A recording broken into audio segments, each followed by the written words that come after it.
I would like to reopen the Bronxville Board of Trustees meeting for February 13th, 2023, and ask all to stand for the Pledge of Allegiance. I pledge allegiance to the flag of the United States of America and to the republic for which it stands, one nation, under God, indivisible, with liberty and justice for all.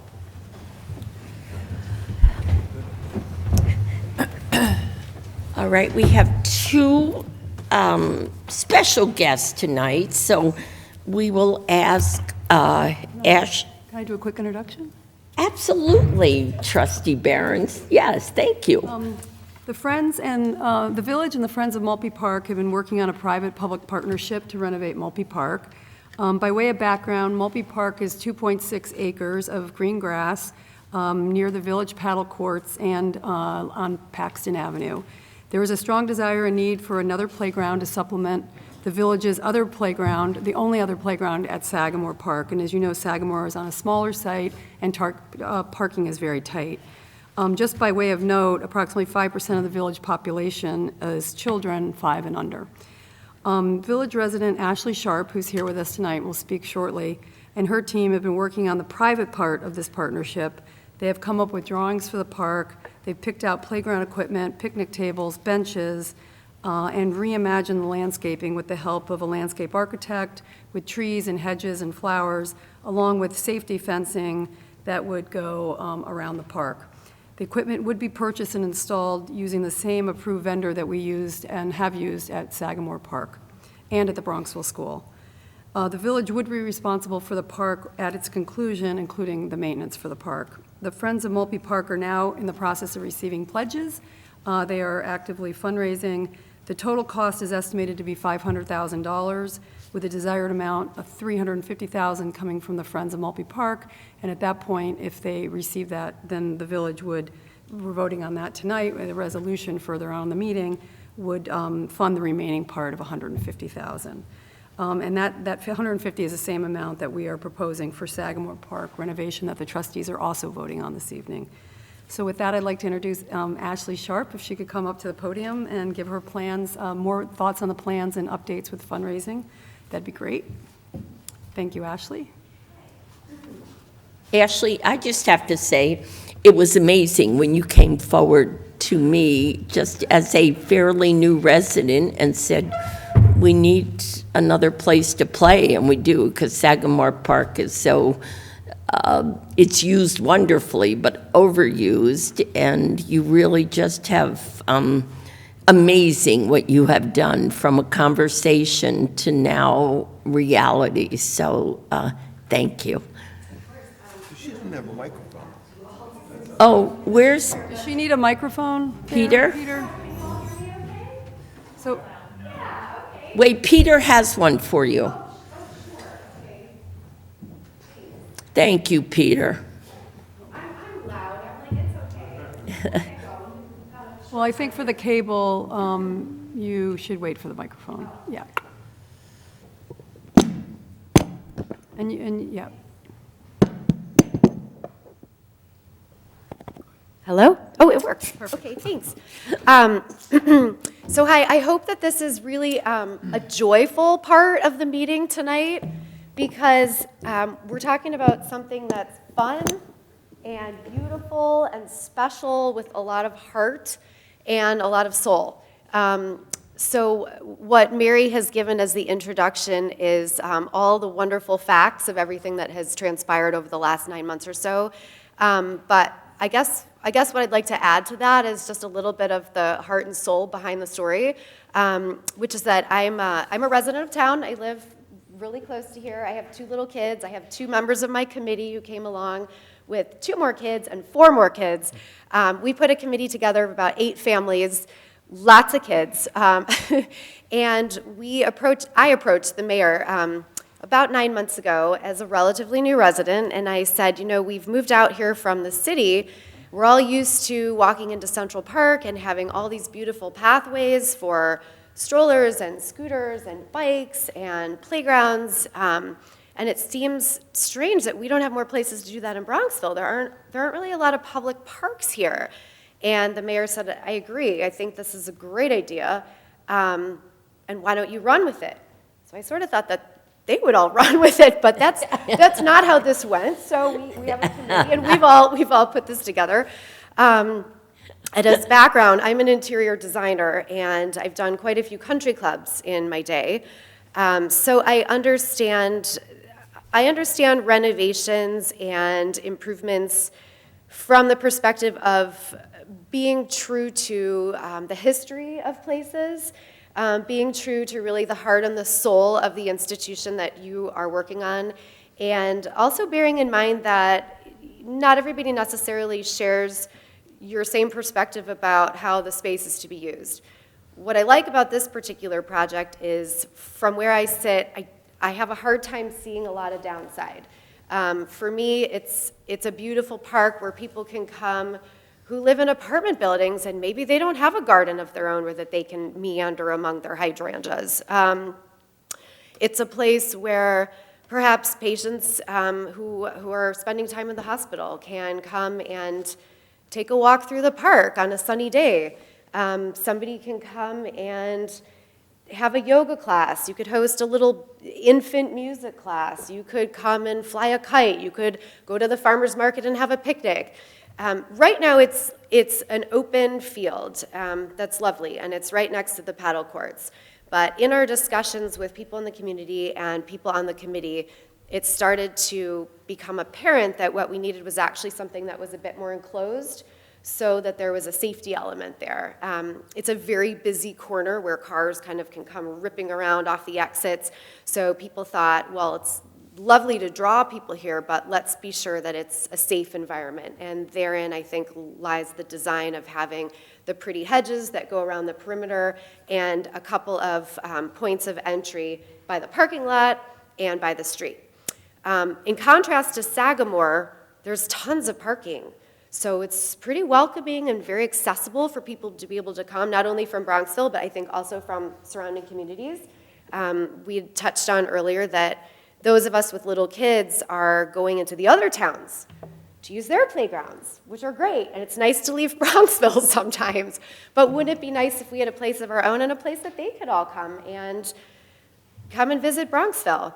And I think in contrast to the school playground's incredible, and the company is brilliant. It's one of the biggest playground manufacturers in the world. They do work all over the world. The trouble with the school playground, of course, is that the little kids don't have access to that. So the little ones who are, nursery school and under, who want to go do that sort of thing, it's at the school, so you can't just go to the school during the day. And I think, sometimes I hear from the children. I have a kindergartner, so, we just played at the school all day. Isn't there anywhere else we can go?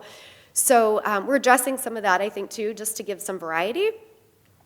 But I think in the last 10 days, my committee and I, of just 8 families, have reached out to the community. And in our goal of hitting $350,000, in 10 days have raised $225,000. So I don't know about you, but that to me is a really a surprising, wow, that's a big figure. And to me that says, people really want this. People are in support of more green space and more flowers and more trees and more places to go and enjoy the beauty of Bronxville. So that's really kind of the project in a nutshell, and sort of all the positive, happy things that I can point out about it. I don't know if this is a time where people might want to ask questions. I think we have those at the end, but Okay. if a trustee has a So the question. plans are up on the village website for everybody to look at, and we have, There's some copies there. and there's too. some copies up front for people in Okay. the audience. Super. Terrific. Okay. And, it's Maltby Park, which could never be used, just for the audience, it's not a regulation field for anything, because at one point we even offered it to the school, but it doesn't even meet practice field standards. I don't understand all the rules. So it became a very underutilized open space, and I just think it's terrific that we're actually going to bring more people back to one of our few open spaces, Yeah, and I so. think even though there's a fence around it, the plans look like it still preserves that idea of having an open space. Yeah, Just a for better, more, more usable space that people from all different areas and usages can enjoy. Yeah, one of the few questions I've heard is why is there a fence around it? But your explanation that's really for safety, if you have young kids, you don't want them running around in an area that's trafficked. I think that will be reassuring to people who might otherwise say, why is there? And I think the fence is really, it's open and only closes at dusk, right? And open again in the morning. It's kind of That's like my a understanding. same I think hours as It's not gonna Saginaw be Park locked. does. Yeah, Yeah, dawn to dusk. yeah. All I can say is that is the one thing at Sagamore Park. If you bring more than one child and you're pushing one child on a swing and another child has a ball, Jim and I are asked to put double, triple fences up on Sagamore. So the fence is totally meant for safety. And that's the concept, because it's very hard to keep your eye on everybody. So, so thank you. Thank you. Thank you. All right, and then we have our county legislator, James Nolan. And thank you for letting our wonderful park people go first. And I told you, you have to find some money now for the park. I have to say to you, I was thinking, you call me at least once a week, sometimes twice a week. You called Jim, the chief told me today, oh, tell James Nolan I owe him a call. And in my long tenure, I've never had anybody call me every week to say, what do you guys need? What do you want? What's going on? So all I can say is keep it up. Keep it up. Be local, stay local. And I'm just glad you got that bridge money for us for the park, so. I know it's a long time coming, and I Yeah. always believe in transparency, but with the bridge, the reason why it's taking so long is it's coming from FEMA, so we are getting reimbursed. We're basically getting a bridge for free. It's not costing taxpayers any type of money. We're reimbursed for it because when it did happen, unfortunately, it was a state of emergency. So when I walked in there, George Latimer asked me, what do you want or what do you need? I said, I need to have this bridge replaced. And it basically got to the point, and he said, you're never going to stop asking about it. I said, well, now you see how I'm going to be for the rest of however long I'm here. You're right. So the bridge right now, it's actually, I have an update. It's out of the planning stage, and we're currently in the bidding stages right now, so it's out to bid. And so now contractors can start putting in the bid. So I'm happy to see that it's going to be moving forward. I know there were some rumors out there that it was supposed to be done by the end of the summer. I wish it was, but it's going to be looking like the end of the fall. But I'll keep checking on it. I constantly have a call with the Parks Department every week to see what's going on and keep an update on the bridge as it goes along. Another thing that I wanted to come and provide an update with, I spoke about it briefly last time I was here. So the county police, we have an amazing police department. We have guys on the water, but we don't have guys that go in the water. And this is a problem. Now we have two bodies of water around us. So I've proposed, and I've been working with the county police and county executive's office to bring back the dive team, scuba team that we need. This became a real apparent need, especially after, unfortunately, the plane crashing into the dam a couple weeks ago. Right. This is, they didn't go into the water, but if we needed it, we wouldn't have people to go in. So the dive team is moving forward, and this is a huge necessity to all of Westchester County for people's safety. In the last year and a half, we've had about 25 requests for divers that we can't fulfill.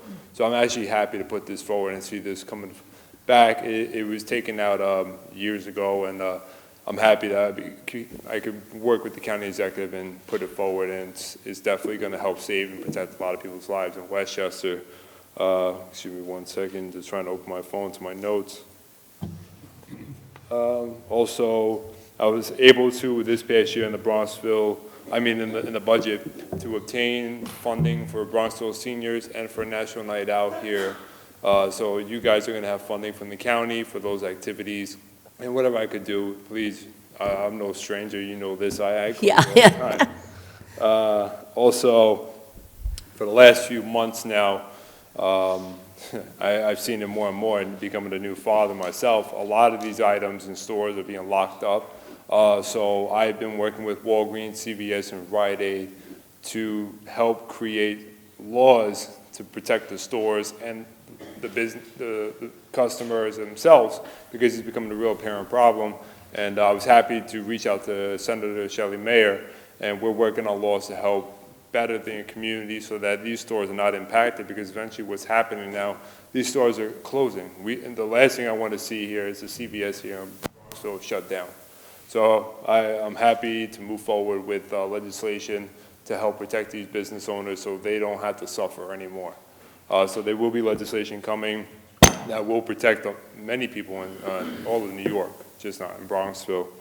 What else? Because, our CVS, I mean, we live in the real world, but our CVS has to lock up certain cabinets now. I actually went in the other day, I was on Yeah. a scavenger hunt looking for baby formula. I had to go to 8 different stores to look for the formula, and this is it's a real issue. And so Because we lock cabinets in CVS. and unfortunately, it's necessary. It's needed right now, but hopefully in the long run, that when these new laws come into place, and we won't have to do this so much, because we shouldn't have to go into a store and wait 20 minutes to get a thing of deodorant or baby formula. Right. So I'm happy to be working with Senator Shelley Mayer about that.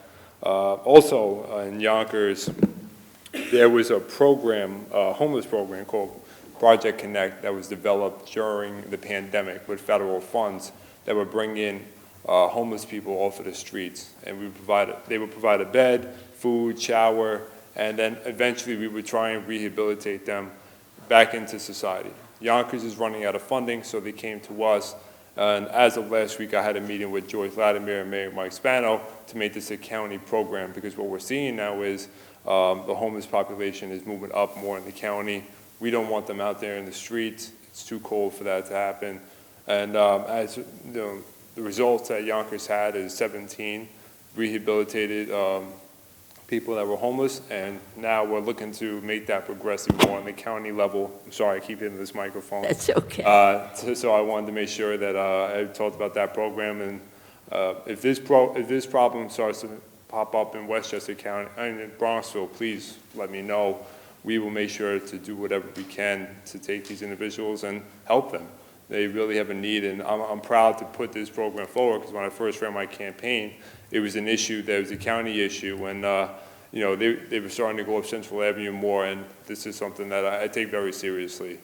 But also, like I said before, I call you a few times, I called Jim a few times. I'm still working on the application, so don't worry, that's coming forward itself. But there are some issues with the flooding that I am addressing. Right. And when I get more of an update, I will make sure to provide it. Perfect. Okay. Thank you, James, and keep calling us. Definitely. Yeah. About the transit-oriented development? All right, I think, thank you to our guests, and if our guests want to go home, we understand. Now we go to the mayor's report. Mine is quick because we have a long agenda. Stephen gave us the good news. He works on it for us. Stephen Shallow, our assistant village administrator. We became a Tree City USA, which is super important to us and allows us for certain grants, certain purchases. So it's just a wonderful thing that we're still in that program. Other things, I was at the anniversary. I still can't believe we're so lucky of the Pellin Picture House has been in the village for 1 year now. And James was there, and James trying to get us some funds. Do you want to, all right, if you're, That was on a side note. I was actually able to vote on the budget where Westchester Arts yeah, provides funding to them. And I was happy to actually see that go through. They made a big investment in Westchester Arts this year, and I was happy to vote on it for places like the Picture House, and many other nonprofits benefit from that. I am looking for certain areas to also search for funding. I know I discussed with the mayor certain ideas that we're digging into now to see if there's any way we can help preserve the area more and help improve it. So I will circulate back to that once I have an update with that. Thank you. No, I learned our theater really needs our help. Just for the audience, and it does matter, only 30% of the normal number of movies are being made. So people, they can't even get movies that honestly people really want to come to. So they just ask to not forget them. We all helped them out in the beginning, but they just ask for your continued support. I was with my fellow trustees at Iona. Iona inaugurated their Kelly Center for Health Sciences.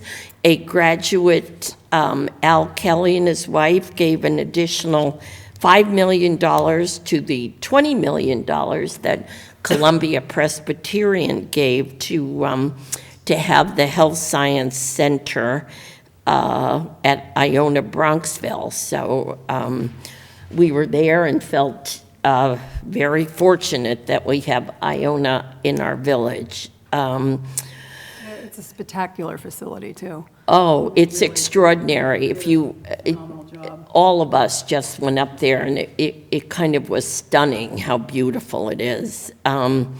Two things: we have the consultant working, they're here tomorrow, talking about our outdoor dining, our traffic flow, our balance between restaurant business and non-restaurant businesses. We're trying to sort of put the ship back together post-COVID to make sure what we're doing in downtown is the way to go forward, given sort of a new norm down there. And we know Park Place is a handful with delivery trucks and Grubhub, et cetera. So there's a survey that went out to residents, and we're talking to the restaurateurs and the other shop owners this week to get a feel for how we should reimagine, is probably the answer, our downtown. And speaking of surveys, we're still working on our one related to Route 22 and a possible crosswalk.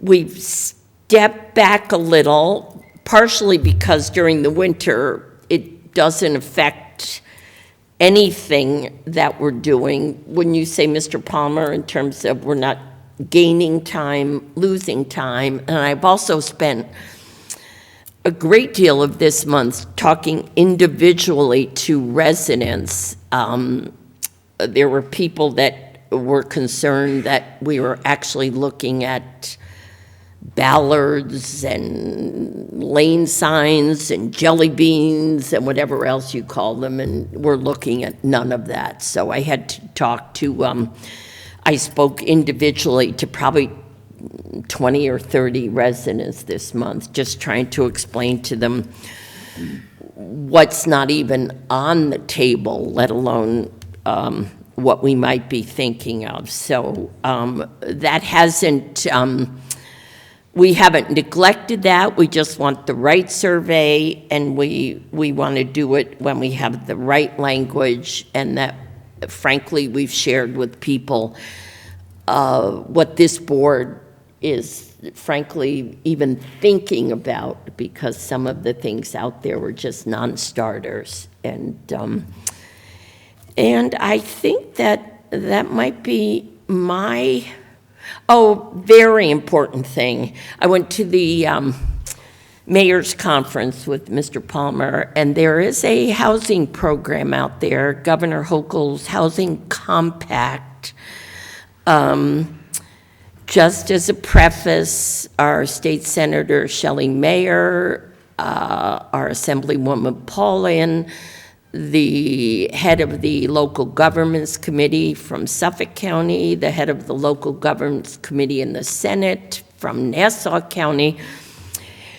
No one is in favor of the legislation as written, and it's something that we're taking seriously. If the legislation as written, Bronxville would have to build 75 new homes within 3 years, and if we miss the mark, the state would take over and usurp all planning and zoning laws and could build whatever they see fit. That is part one of the housing compact.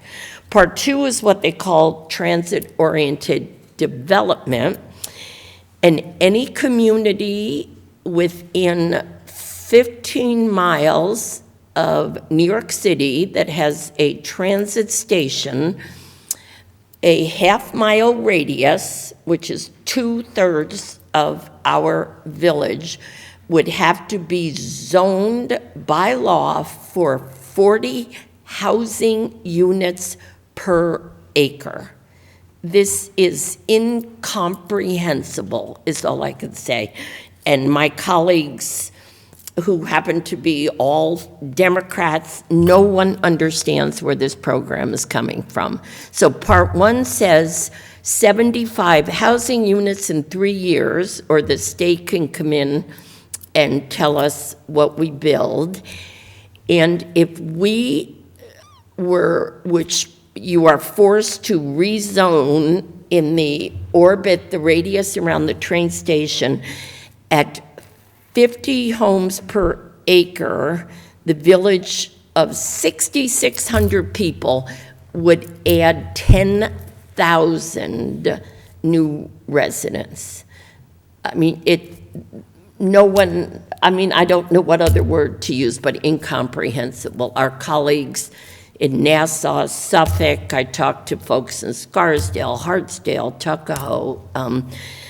So this is something, and we talked in our public work session that we will be having an additional resolution tonight to say this board is so not in favor of what they call the housing compact. So of all the things I've talked about, this is the most extraordinary, the item that could affect the village the most. So I'm writing about it this week in my column, but I'm asking all of you to reach out to any elected person in the state and please explain. We don't have the infrastructure, we don't have the water, the sewage, the school space for 10,000 new homes in the village. Yeah, we don't have the space, physical space. Just the idea of eliminating all local planning and zoning controls in favor of a one-size-fits-all solution dictated by Albany just kind of undercuts everything we've been trying to do to retain the character of our town and, look to being equitable where we can, but really taking it on a case-by-case basis, not cookie cutter.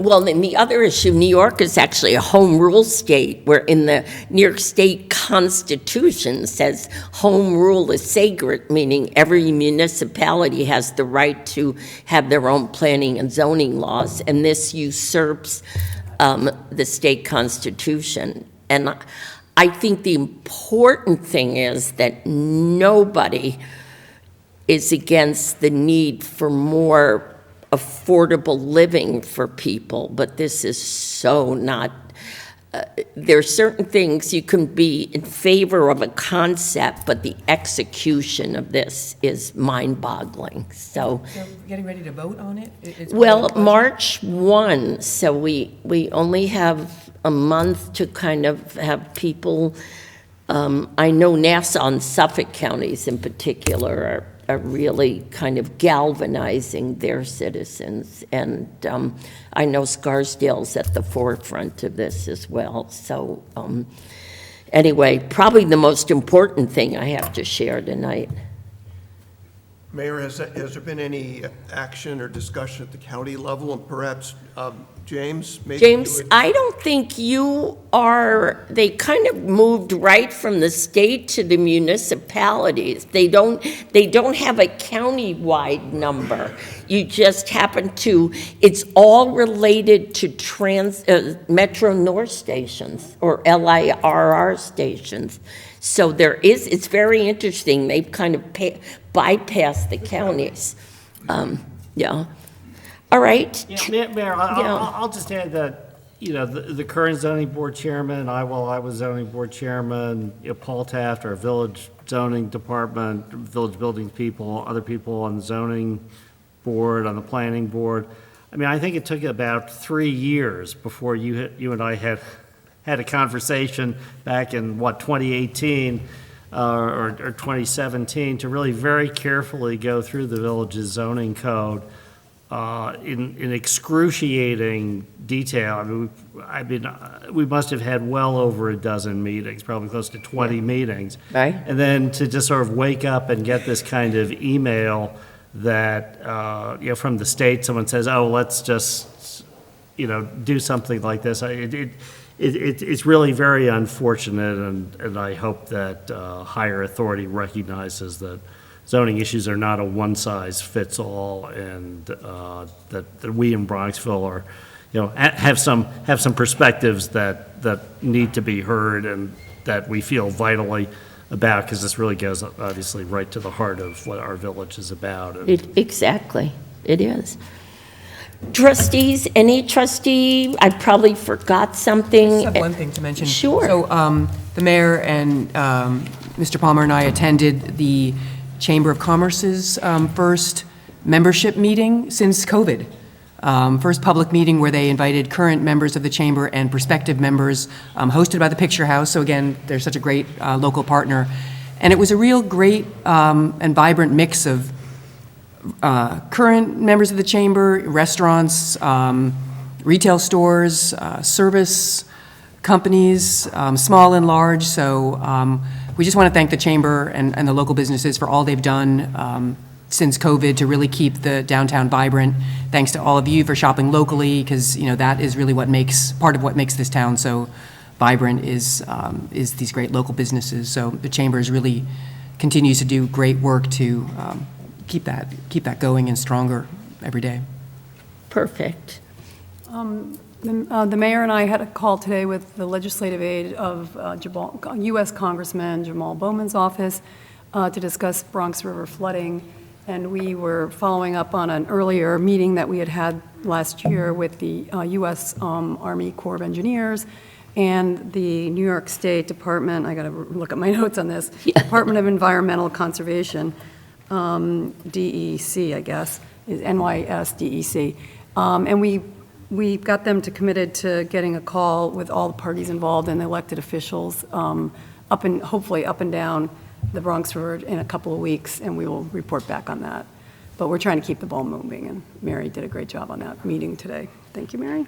Perfect. Trustees, anything else? And you can add as the meeting goes on, but I just thought before. And then we will go to Jim Palmer, if you have anything on the administrative end for us. I just wanted to follow up, as the mayor mentioned, the board has retained street plans to review the outdoor dining program, both on-street and off-street. And the mayor mentioned the survey, so it's a short 9-question survey that we would like your feedback on. It's on the village's homepage. It'll take you right to the survey. Again, just questions on, do you use the outdoor dining? Do you have some preferences? The board wants your input on that. Street plans will be meeting with the restaurant owners that have the outdoor dining tomorrow afternoon from 1:30 to 3:30. They'll be having a call with members of the board in the morning for the board to give the feedback that they've received.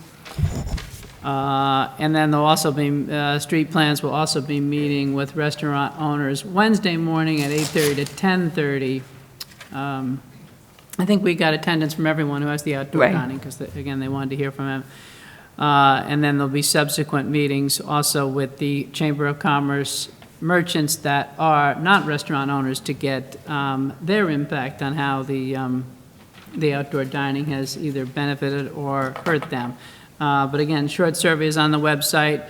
Street Plans is a national firm based here in New York City, but has done design plans for other locations. So just wanted to mention that again.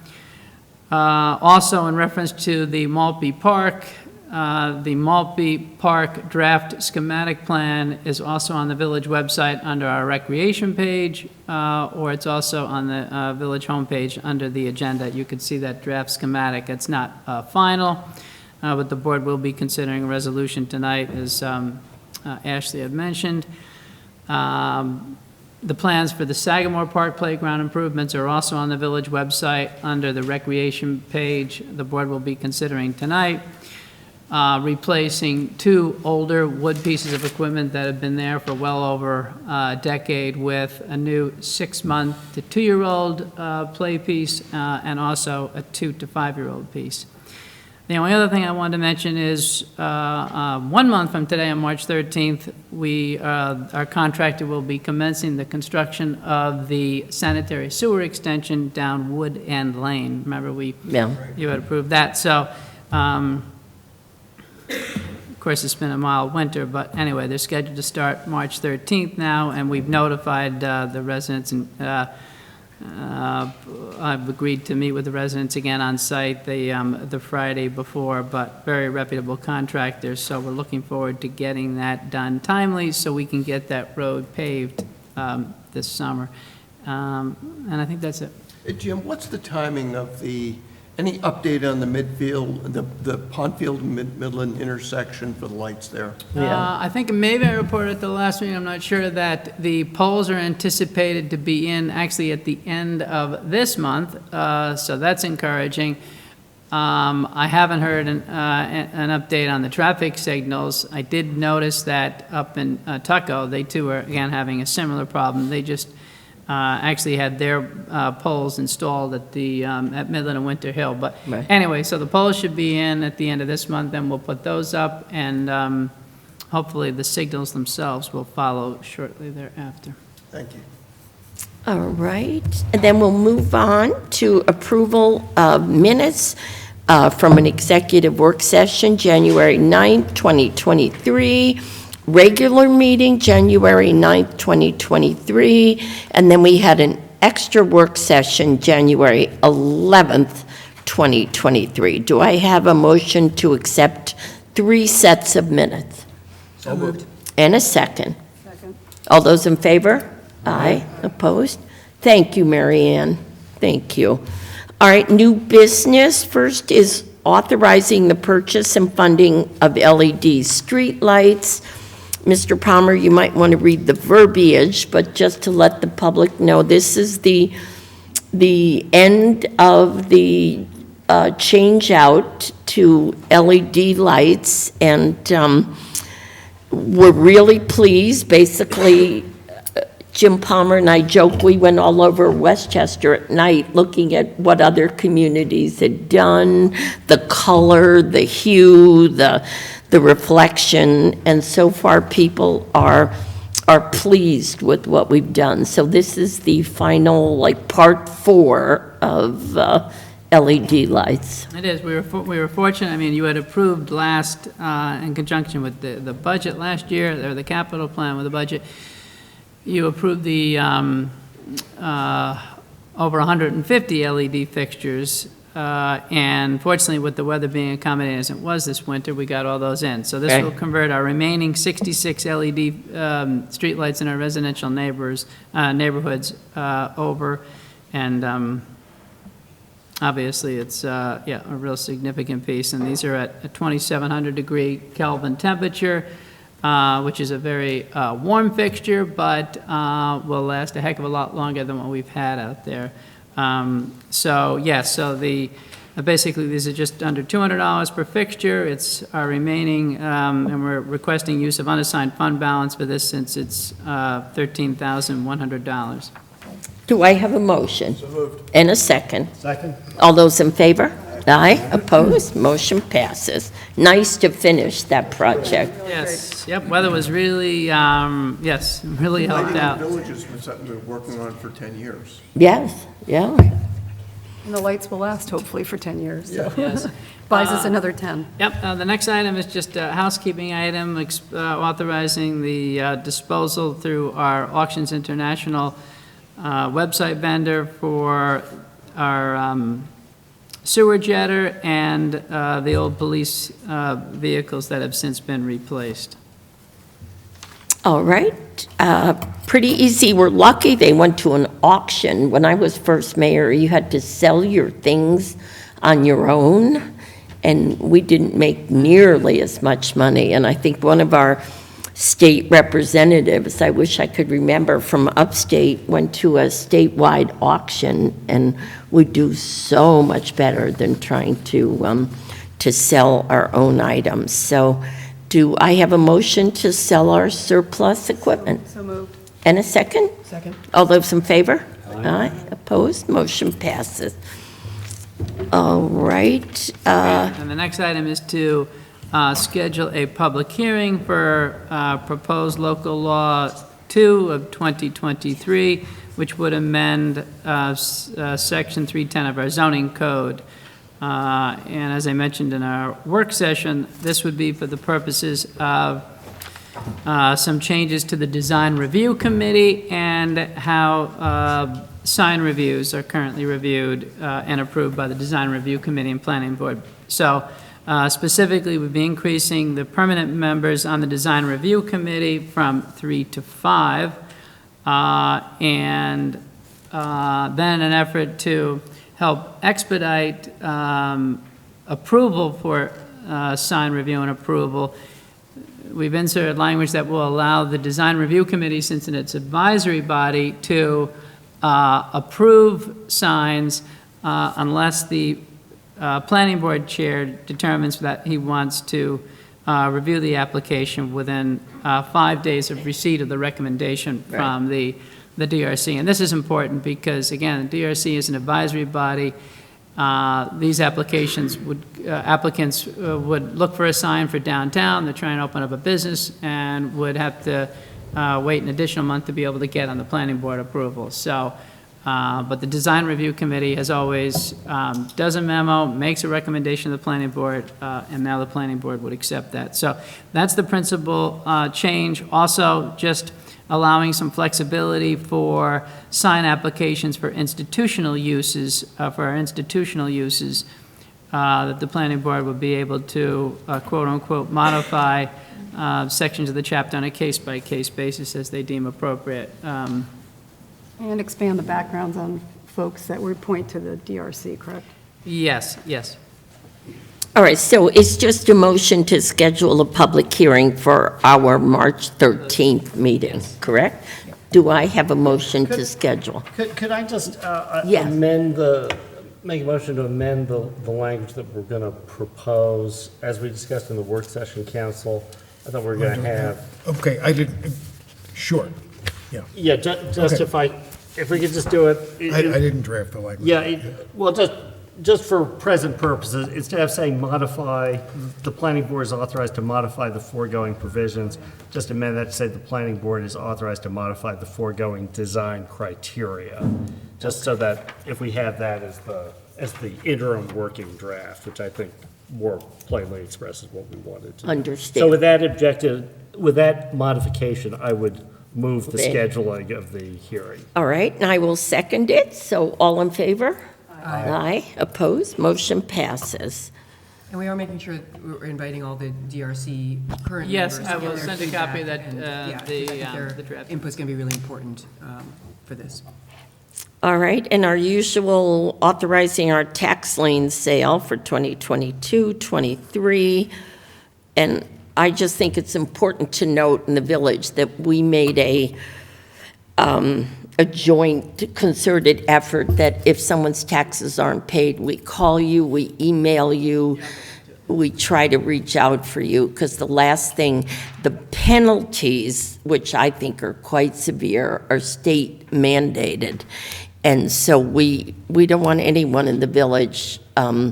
So between now and the tax lien sale, we will be reaching out to anybody that just might be away or forgotten pay their taxes. So we have to authorize the sale, but just so everyone knows, by the end, Lori, our treasurer, we end up with 5 or 6 liens in the whole village because we call everyone. So do I have a motion just to schedule the sale? So moved. And a second? Second. All those in favor? Aye. Opposed? Motion passes. Oh, and that sale is currently scheduled for March 9th, but for anyone who has outstanding taxes, again, you can pay online, and you can certainly pay online now. And you said 23% of the people paid their taxes by the portal this year. Yes, The this first year this we was the offered first it. time we offered that, and yes, 23%, so that was impressive. Yep. Mayor, can we just go back to schedule the public hearing for the tax cap override then? I ran past that, and I usually I like know. that one. I'm sorry. Subject. It's a public hearing from March 13th. We have to routinely do this. If there's a chance that the village might, there's a tax cap of 2% or the rate of inflation, and obviously this year it's 2% because inflation is so much higher. Interesting, the state budget, the state made the rule, but they exempt themselves, so the state budget is going to raise your taxes 2.4%, but they don't have to abide by their own law. I think we've only gone over the tax cap, I can only think of once or twice, but this gives the flexibility should, often you have a 2% tax cap, but you get your pension obligations raised by 4 or 5%. You get your medical bills raised, your workman's comp. So we endeavor never to go over it, but we have to give ourselves the flexibility. Otherwise, without a resolution, you cannot go over it. So this just schedules the hearing. Do I have a motion to schedule? Okay. I'll second. Okay, all those in favor? Aye. Motion passes. And then we get on to the wonderful one, which is authorizing agreement with the Friends of Maltby Park. And Mary Behrens, do you want to read that one? Sure. Which one are we reading here, Jim? Maltby Park. Right, not so. I went out of order, Yeah. so that was my fault.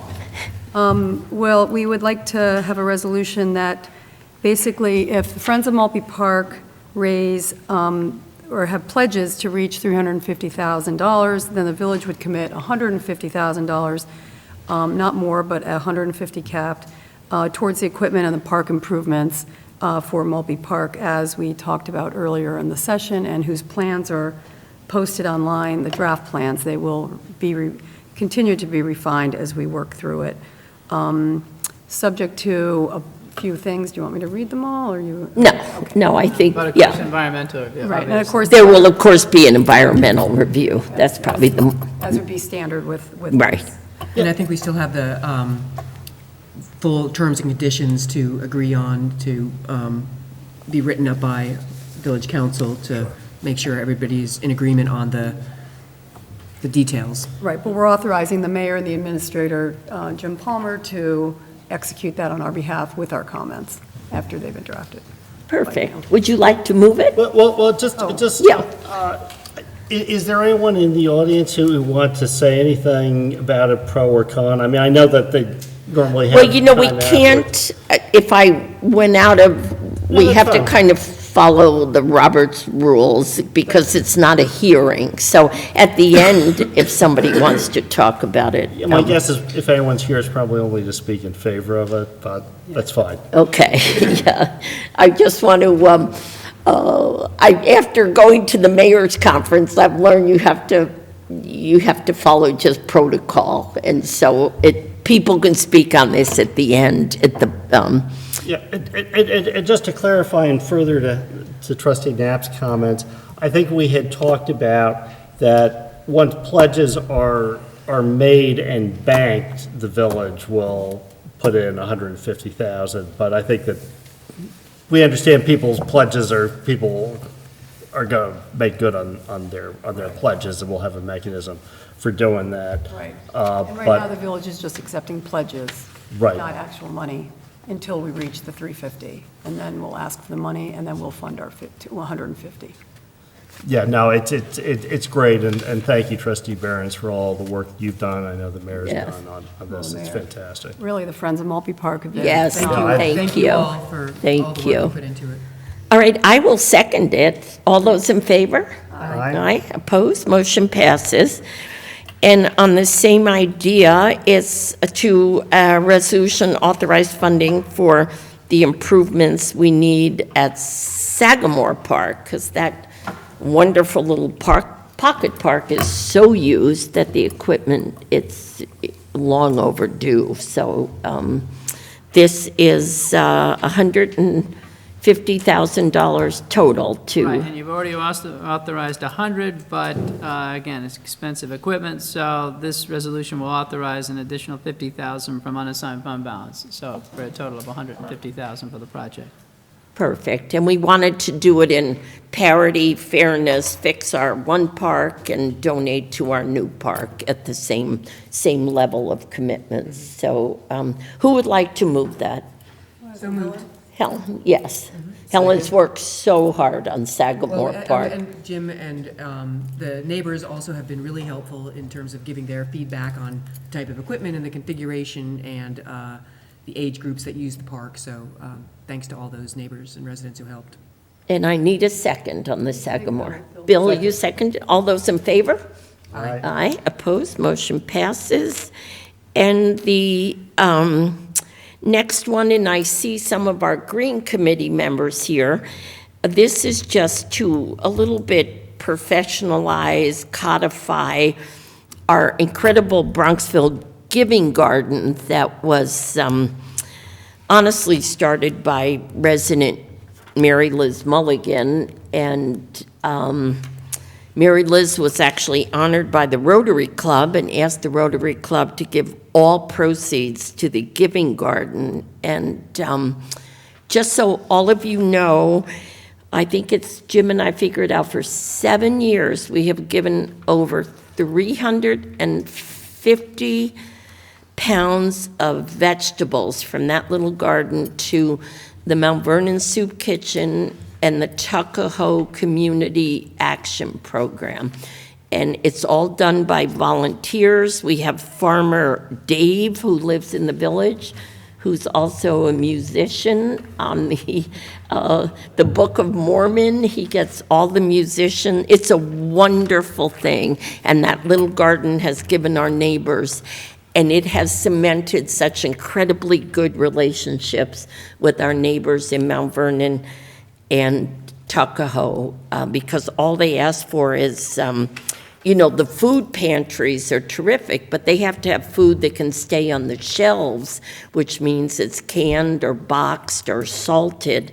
And we even delivered, we grow, we harvest, and we deliver the vegetables. So it's thank you to the residents. And this is just to make sure that we codify it so it keeps going in perpetuity. So thank you, Ellen Edwards, I see head of our Green Committee, for putting this together for us. So I'm going to move the Giving Garden resolution because I love the garden. Do I have a second? Second. All those in favor? Aye. Opposed? Motion passes. And Helen, you can talk to the next one because you were awfully hard on this. Okay, so this is a resolution to, well, just a little background. So we are members of the Climate Smart Communities certification program. We have recently attained bronze status through the work of Ellen Edwards and Carol Upshur. And is Maria here? Maria Tajani? Okay. Well, through all the hard work of you all and the task force and Stephen Shallow, we have completed a municipal emissions inventory, and now this next stage is to prepare a government operations climate action plan, which is the next logical step in kind of looking at our operations and seeing how we can implement programs that help reduce our carbon footprint and help move us towards a greener community. So we've also been offered free technical assistance to help put together this Government Operations Climate Action Plan. The Hudson Valley Regional Council, who will help support the efforts and I think really streamline that process. So the resolution is to undertake the Government Operations Climate Action Plan and to authorize the submission of the documents to the New York State DEC Chair for Climate Change for consideration of points towards the Climate Smart Community Certification. Anything else I was missing on that, Jim? I think you covered it all. No, that's perfect. Okay, and thank you all for, again, for all your help on this. None of it would be possible without you and Stephen, of course. Yes. Do you want to move it? I move so. You've already, okay. Second? All those in favor? Aye. Opposed? Motion passes. And I don't know whether we talked a little bit at the end of work session whether we do want a short resolution. Yes, do I want this entire, should I? I think we should. Okay, so this is a resolution I'm putting forward, whereas the Bronxville Village Board has discussed the governor's proposals for housing development mandates to be imposed by the state on local governments throughout the state, and whereas the number of increased housing units would be mandated for the village of Bronxville is staggering and would totally overpower village infrastructure and public service resources.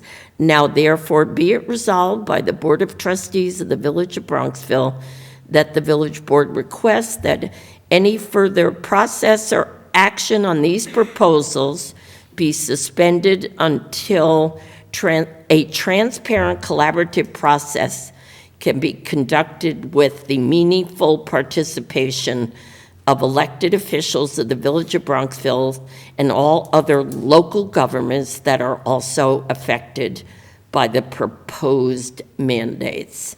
Well written up here. I would like to move that. Yeah, Mayor, Yeah. I sort of submitted a proposed addendum to cross-reference Shelley Mayor's statement, which he would circulate to the members of the board. I know that we don't want to be playing favorites as opposed to Senator Mayor, Amy Paul, and that, Senator Mayor's not the only person who's spoken out on this. But the sentiment I had was that I think Senator Mayor's statement actually has some additional context about, the village having already adapted the model housing ordinance last year or 2 years ago, and just some additional detail. And I just thought that if we're going to pass a resolution, maybe just having a little bit more meat on it perhaps sounds, we did that very, very quickly. Well, I think the important thing, though, is we've gotten letters from our Assemblywoman, Amy Paulin, who just happened to send one earlier this week. Has Senator Paulin also said Yes, one? so I don't want to, my view is I sort of think this should be the Village of Bronxville's resolution, and we could add their comments as addendums, but they're going to make their own statements. I mean, I don't want to include a senator and not an assemblywoman when I think it's ours to make, honestly. I don't mind. Can we add that we already, we approved the affordable housing last year, that what Senator Mayor included in her letter? Can we pull out some of that to pick this up a little bit? Yeah, I mean, let's not reference Senator Mayor, but flattery is the highest form of, or imitation is the highest form of flattery. I would just feel more comfortable if we added in the middle sentence from Shelley Mayor, just because it has a little more meat to it. Because if someone's going to be circulating this as Bronxville's statement, I just wonder whether just adding in some of this detail is helpful. I mean, other people may be different, but this just seems to be just a very short resolution that basically says, we don't like it, and you didn't consult, and How- it just looks a little thin on meat in the hamburger. What about though, since we kind of did it sort of on the fly a little bit tonight, what if we pass this tonight and in March we pass something perhaps to add to it, embellish it, and give us more time Is it, to, and because this is the public meeting, we need to, this is our opportunity this is to our do that. only Okay. opportunity. Well, why don't we just have something that sort of, be it further resolved that the mayor is authorized to, Augmented or? to. Well, I think that's given, isn't it really a given that we can augment it? Yeah, I mean, I just feel that this is a formal statement of the Village of Bronxville about the governor's budget package. And it just seems to me that we should probably just weigh in a little bit meatier way. And I'm happy, Mayor, to have you undertake to do that. But it just seems to me that, a lot of our resolutions sort of have a local audience, but, this resolution seems like it's meant for the governor's desk or for her chief of staff's desk. And I'm just wondering if the village is sending that, and I know, Mayor, you're writing on this in your column.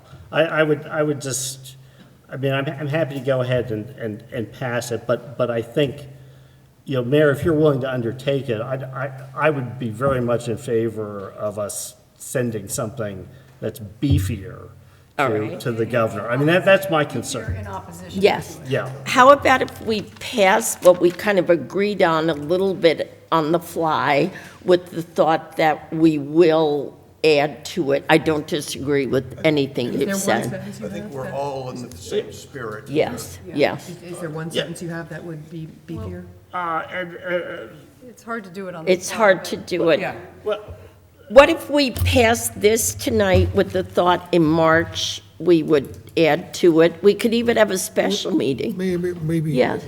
maybe what you could do is include a resolve that incorporated in here by reference is a statement by the mayor of Bronxville attached here too, something like that, and then you could work on that statement or Perfect. follow it with the statement. Right, I don't know, I'm trying to find a, yeah. To Bill's point, and my statement would have more after consultation with all of you post tonight. Is that fair, Bill? Yeah, I mean, I'm sure that just attaching your mayor's column, which is coming out this week, will Okay. be fine. I'm just concerned that we aren't passing this resolution just to feel good about ourselves. We're passing it because we want to be heard in Albany. Exactly. And I think we will be taken a little more seriously if we have some beefiness All right. to it. So I'm happy to pass Didn't have the, the time to put into this. Yeah.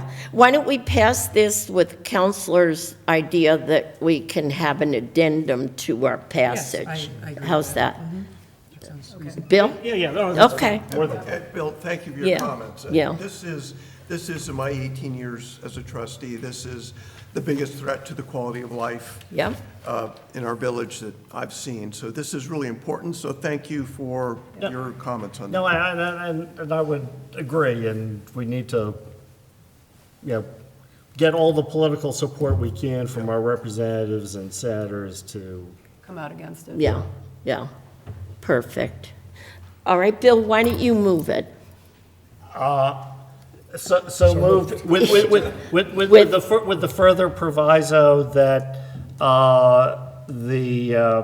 that the trustees hope that the mayor will be able to further supplement the resolution with appropriate statement of policy. And I will, but I will not do it without all of you in concert, okay? And I And- think it's something that, excuse me, county legislators should take up perhaps. I have actually just texting that over, so I'm gonna look into it tomorrow and start seeing, Yeah. what districts are directly impacted by it. Yeah. See what we can do to, help show that this is something that not many or any municipality really wants.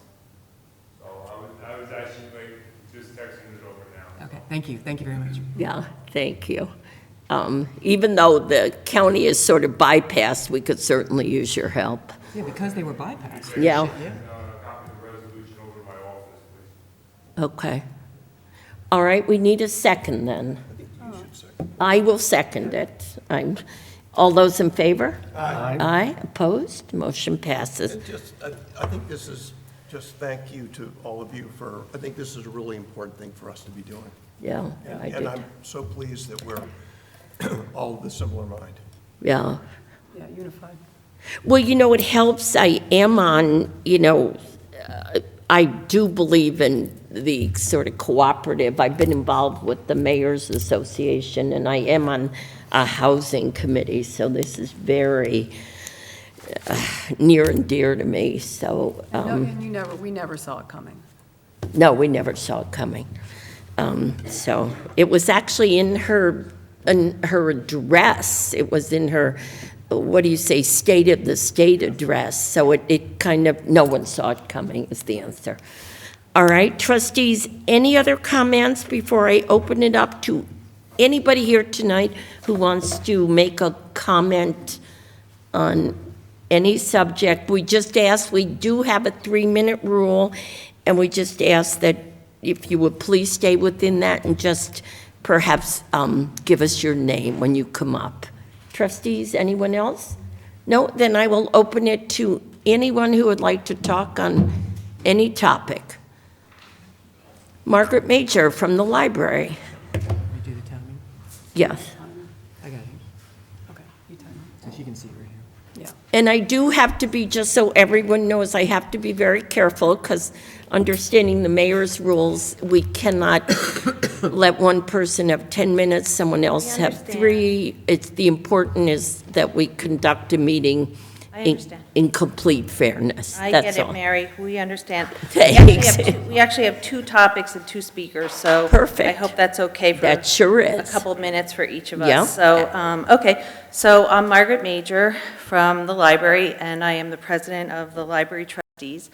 And I just wanted to have a few minutes to update the village board on some of the goings-on at the library, and also do a warm-up for the budget season, so that this year we're all prepared in advance, and we're not coming after the fact, after the budget's almost done, to ask for what we need. So we're coming early.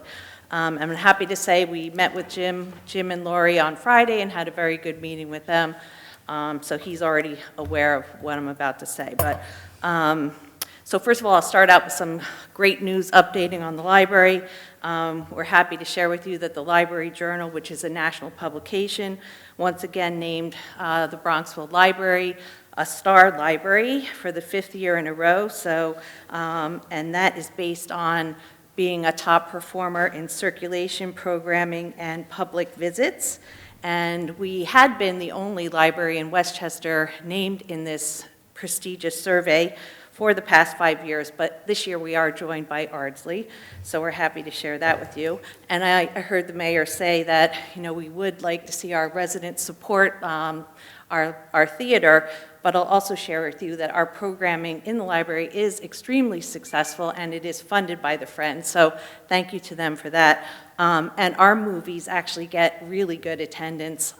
We actually typically have anywhere from 10 to 45 people attend our movies in the Good for Jaeger you. Room, which we, give to free to our residents and to the public. So just wanted to share that with you as well.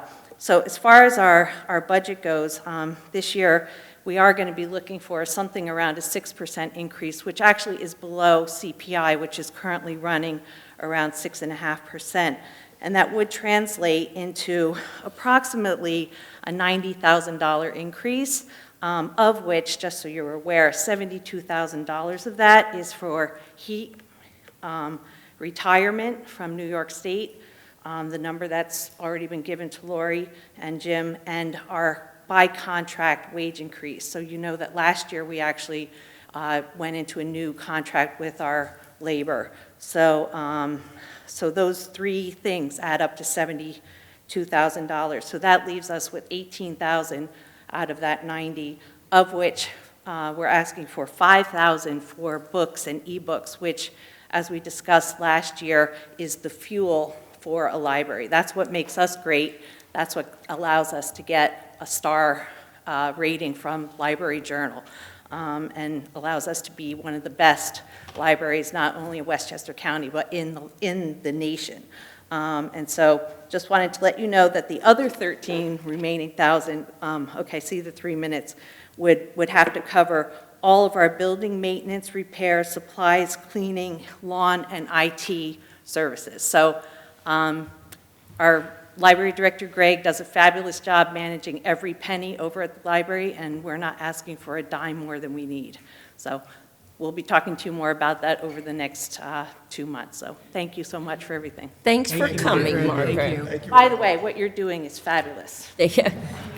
Thank you, Margaret, for what you're doing. We actually want to talk about a separate project. Thank you, Margaret. Yeah. Sure. I'm Christina Kretikos. I'm a library trustee, and I'm here with Carolyn Mattson, who's the president of the Friends. I know I only have 3 minutes. I have a quick overview of a project we are working on at the library. So Helen Knapp. Keep going. Helen's joining your committee, right? Yes. Yes. We're talking tomorrow. Yeah. I was Yeah. just going to just get a little background information. Helen was part of our steering committee for strategic planning for the library. And this project, the outdoor project at the library, came out of strategic planning. It's one of our top initiatives. And you can see here we have a quote from the New York Times, which just gives a little background information about how libraries everywhere are looking to use not only their indoor physical space, but their whole landscape property to really engage the community. And in the city, that means using their roof decks, using whatever available property they have. And here in the village, we have this beautiful property surrounding the library, and we really want to maximize it. It's part of the Four Corners, and if you look at the project plan, and we talk about how important the Four Corners are to the village. Right. And as we start this project, we want everyone to know that that's one of the foundational principles that will be guiding our design objectives. So at this point, we're just here to give you an overview. We are about to hire a landscape architect, Ronan Wilk of Peter Gisolfi Associates, who did the renovation of the library in 2000. Right. On the second page, you'll see that we did a fairly extensive process interviewing firms and really finding the right fit for who can help us with this outdoor project. High level right now, we're looking at funding ranging from 300 to 500,000, and our main focus will be for phase one, doing a really nice outdoor patio. It's really lacking any place for our village residents to go sit, to read, to socialize with friends. And Tom Dordovic, who's on our team, he's an architect in town, he said something at the beginning of the project that really stuck with me, that, you know, the best exterior landscapes are really an extension of the interior. So as we look to develop this, we're really looking at how to make the exterior property really reflective of what the library is. So we're really excited about it. We're here just to give you a heads up. We're going to be working with Helen moving forward, just so we're engaged. The last page, we really talk about how we have to have communication between the library, the village trustees, and our friends, and we're really excited. So if anyone has any questions, please feel free to contact me, Carolyn, Margaret, and let me know if you have any questions. Thank you for giving us the preview here, and I'm glad Yeah. Helen, Looking forward to it. yeah, Helen really wants to be a part of it, so thank you, Helen. Yeah, perfect. Thank you both. Thank you. Yeah. The Friends will be having their annual, well, I guess it's not really annual benefit, but their benefit on Friday, April 21st at 7 p.m. Tickets go on sale March 1st. So if you can buy those on the library website. And you always sell out. Yeah, we always sell out. Yeah. This year is a theme of prohibition. So it Wow. should be like jazzy, it should be very fun. gonna drink it. So thank you all. Thank you. Thank you. Anyone else like to talk about on any topic? Yeah. After the photo op. Yes, you might be in the paper, ladies. Stephen likes to take pictures for the paper.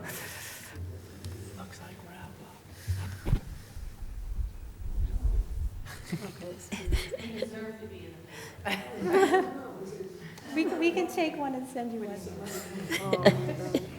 Okay, Stephen, maybe move back a little bit. Oh, boy. Yeah, Ashley. Is anybody else, Anyone else like to? Yes, Ashley, go ahead and take a picture. That'd be lovely. Thank you. Perfect. Anyone else like to talk on? Certainly. Hi.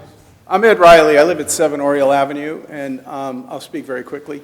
And I did share background on this and these talking points with the trustees and the mayor earlier today by email. I only learned about this Safe Streets or Complete Streets initiative a month ago, even though I live right in the middle of this walking corridor. So I took it upon myself to look into detail at the presentation that was prepared by the consultants that were hired by the village, the notes from the working session that was populated by members of the Safe Streets Committee and some of the officials, and some of the state data on the issues. And my conclusion is this is a colossal waste of money, of taxpayer dollars. I may have the numbers wrong, but I'm told that something on the order of $250,000 was spent to hire the consultants and put together this assessment of this walking corridor between Elm Rock and 22 down to the school. And after 74 pages of pictures of jelly beans and chicanes and reflectors and the like, they came up with 3 big ideas. Two of them, we're now told, were resoundingly and unanimously rejected. So I can't imagine why we spent money to come up with ideas which were the obvious ones they would have come up with and not having even given them consideration. The third big idea is to put a crosswalk across Route 22 to Elm Rock. And the report concludes that it can be justified under the state guidelines if, in fact, the pedestrian counts across 22 are properly calculated and accurate, and if, in fact, the speed limit on 22 remains at 30 miles an hour. If the speed limit's reduced, as we've requested, it won't be eligible. And we suspect that the pedestrian counts are not really accurate. So the question is now, should we spend more money to actually build this crosswalk and potentially more money to hire another consultant to come up with the same facts that are sort of obvious on their face about whether, about a crosswalk? And I think the answer is no. I think the report itself, I mean, anecdotally, we all know if you pull up to Route 22 and you stop at the stop sign, half of the time you just pull out because there's no cars coming. But if there are cars coming, you wait a minute, and then there's nothing there. And the report itself kind of speaks for itself, because this is the picture they post of Route 22, and you'll see there's not a car in sight. So, that's the anecdotal data. The factual data that's in this report are that there have been no pedestrian incidents at all on Route 22 that they observed. So I don't know how that supports the need to have a crosswalk. The data also supports that people don't particularly speed on 22. 80% of the cars that travel between Cross County Parkway and Winter Hill Road are traveling under 40 miles an hour, or under 35 miles an hour. 96% of them are traveling under 40 miles an hour. Okay. We just have to ask you to wrap it up, if you could, for us, because we're at 3.5 minutes, if you don't mind. And there, all right. So anyway, the traffic's not very heavy. You already have 2 crosswalks going in on Tanglewild and Pondfield that make more sense. There are, the fact that we have money allocated doesn't mean we should spend it and waste it. There's a statement that's been made that the 150 houses on the east side of 22 are going to benefit from this. But the fact is, all of those, frankly, from Fortle south and from Middle north, would best be suited to go to Pondfield and Tanglewild. So it's a very small number of houses at that. So, you know, net, anyway, I've sent you the Right. information. Thank you very much. Thank you. Mr. Palmer, I think, looking back, one of the studies was free, correct? Right, And the study that he's referring to that's on the website was provided by Westchester County. County at no cost to the village. The Right. county bid the project as a Safe Streets project. Right, and they invited the village to participate. The second study, which is not on the website, which was where the village retained tool designs Right. to then determine what to do after the crosswalk, safe routes to school. That study was $50,000. so we had 0 and 50,000. Okay, that's what I thought. And, you know, we bring in many consultants who give us ideas, and just because we might take one of their ideas and they give us 5 doesn't mean that it was a waste of, you know, we listen to people. We have to go with the professionals, and, you know, we go with DOT, we go to the state of New York, and we brought in folks, and they offered us what they thought was the safest route, and of course, we said there probably was in terms of absolute safety, but a lot of those things didn't fit in for Bronxville. So just to clarify, it was one study at 50, another at 0. Anybody else would like to speak? Yes. My name is Joanne Johnson. I also live at 7 Oriole Avenue. Their concern among the constituencies has to really do with the utility of the crosswalk and what is going to happen and what your decisions are on that crosswalk. Mayor Marvin, tonight you said you were stepping back from it. We would like to understand what that means and when you will make a decision on the crosswalk. So we need to know what our next steps will be. Thank you. I think we will, well, I know I have to discuss with my colleagues because I don't make decisions in a vacuum. We just thought whatever survey we send out has to be very carefully crafted. And we also have frankly petitioned the state of New York to see if they would lower the speed limit to 25, which will affect our judgment. So we're waiting to hear back from New York State to see if we're even we're working with our colleagues in Tuckahoe and Scarsdale in particular, trying to get that road down to 25. So Is Mount Vernon involved with us as well? or- I reached out to Mount Vernon. I'm just waiting to hear back from Mayor Patterson. I think Mount Vernon has its own authority, doesn't it? Because Mount Vernon is a city. No, because it's a state road. Yeah, Okay, it's a so- state road So usurps. same for Same White Mount Plains Vernon. as well. Yeah. Anyone else like to speak? Yes. This is Kevin O'Neill, and thank you. I know you joined the board of the Chamber of Commerce, so Yeah, Kevin McNeil from Normandy Road. Good evening, thank you everybody, for volunteering. and thank you for everybody's work. I just actually had a couple of comments about the park at Maltby Park. Thank you for everything. It looks very, very good, and clearly any improvement to the village is good for all of us. But as somebody who plays paddle there, the last few winters since the pandemic, you might be kind of surprised to know that it certainly struck me that being out there in the dark, obviously we have the lights for the paddle course, but that little pathway, it's actually reasonably well used by older people as well as younger people all through the winter and late at night. It was one of the things that caught me. You're playing and you see these people walking around, and therefore, would it be possible? Makes sense if you're chasing your wee ones around the park that you don't want them running out in front of a car.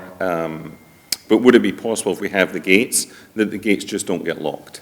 So that the people that use the park now are able to continue to use the park into the future, and the security concerns for the children clearly make sense, but it seems to me a wee bit of a shame that people that use the park now would be deprived of using it in the future. That's it. Thank you very much. We were not planning on locking it.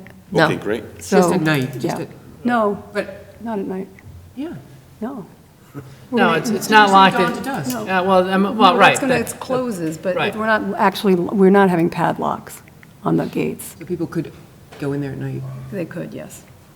But the police will go by regularly. I mean, no, we can't lock Oh, I it. didn't realize that. Yeah. Okay. Anyone else on any topic? No? All right. Seeing none? Yes. Hi, Justin Smith. I live at 1 Dusenberry. Spoken here before. Speaking again on the crosswalk issue. Mayor Marvin, I think a number of us that participated in penning the letter that appeared in my hometown Bronxville on January 18th were pretty disappointed by the response that you submitted a week later. We had commended you and the board for stepping back from the crosswalk proposal. Right. Not just the corridor, but the crosswalk itself. And the letter that you penned back was basically a defense of the crosswalk, giving up, sort of stepping back from the corridor, but not really from the sidewalks or the crosswalk at Elm Rock. And I found it kind of interesting, if not ironic, to hear the indignation, if not outrage, of the trustees with respect to the housing compact and the notion that Albany is going to control these local issues. You're making the same point that we're trying to make. The 4 affected homeowners who are to receive sidewalks based on this proposal are all opposed to it, as are the residents on either side of this proposed crosswalk. And none of us received notice, and the response to that has been essentially apologies from the board, but notice is not a sort of tick the box. The point of providing notice is so that the affected people have an opportunity to be heard. We're giving you that opportunity to hear us. We're all opposed. It's not just we provide now full steam ahead with the project. And you should that's, take that's not at all what and if the column I wrote was vetted with all of my colleagues to make sure, and I will tell you, we never thought we had written something that said that we were going forward with the crosswalk. No, but what you did say was that the Board of Trustees resoundingly and unanimously rejected the proposals of the corridor. Not sure when exactly that occurred, because we were all at the meeting on January 9th and in the work session on the 11th, and it certainly was not resoundingly rejected at that point. Well, we all weren't, all 5 of us weren't there, so when was it resoundingly? When we had a public work session, and people said, the interesting thing about that is we hired a consultant. He came up with ideas that are, we look back on it now, and they were probably the safest possible ideas. They did not fit into the village. So there wasn't even a moment that one of the 5 of us said, don't you think that's a great idea? His ideas went 0 for 5 on ballards, lines, jelly beans. We said, thank you. We asked for people to think out of the box. They did, and we rejected them. They never... So the actual publication of the rejection was in your letter? There weren't other minutes or other publication or sort of motion? It might have been in the works. It never came in front of the board. I mean. No, it never even got to, nobody thought it was we sit here, and if somebody brings forward a good idea, we debate it. Nobody thought any of that was worthy of, none of us brought it forward. It was never brought in front of the board. No. So it was never brought forward to actually be rejected. It was just something that you all didn't consider to be. We didn't even consider it. It didn't even get to a level of let's have a vote on it. Nobody wanted it. So I don't want to take up a lot of time, but the 2 things you did reserve in your letter were the crosswalk and the sidewalks. And again, the sidewalks are opposed by all of the adjacent property owners, as are the crosswalks.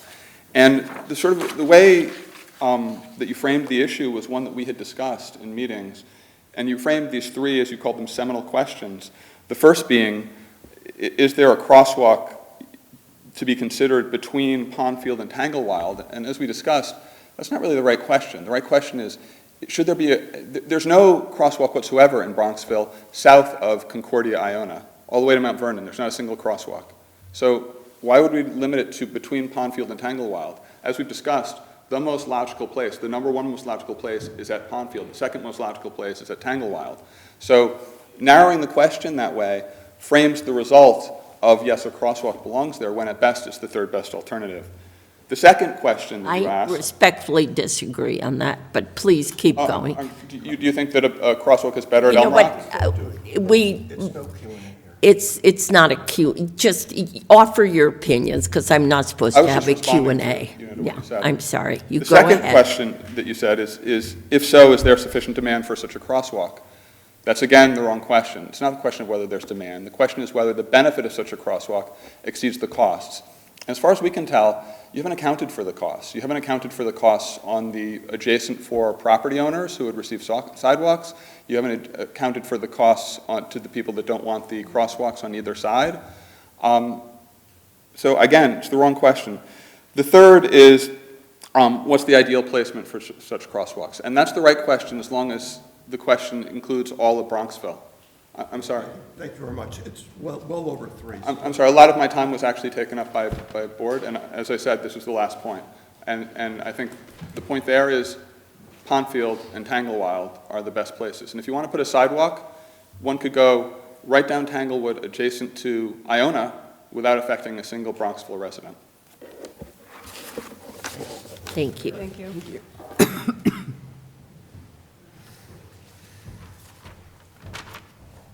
Hello, everyone. Nate Weber at 33 Elm Rock Road. Following up on Justin's comments with respect to the crosswalk, in the January 23rd letter, I was also very disappointed in the board on proper procedure. The 4 initiatives for walking that you discussed as successes in that letter were all discussed as part of the 2019-2020 2020 comprehensive plan that was published. In that 140-page document, there is not a single word, there's not a single sentence, nor is there a single clause talking about crosswalkability across New York 22. So my question for you is, why does this crosswalk and the sidewalk somehow deserve special treatment that those 4 other projects did not receive? Thank you.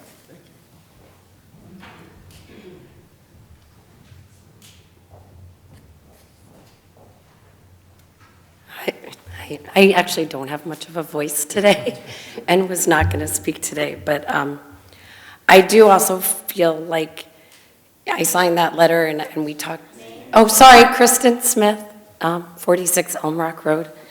I just want to set the record straight because I do feel like I signed that letter and I was worried about the corridor, and I do have reason to feel that way because I have an email from Jim Palmer on November 8th, and I just want to quote it, and that's all I'm going to do with my time.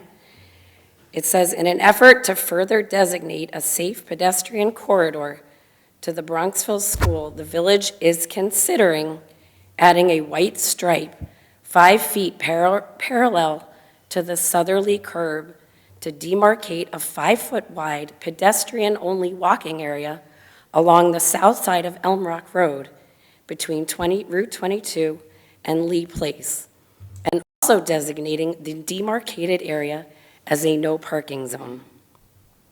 We would appreciate your feedback concerning these proposed changes. And then it says to contact the board.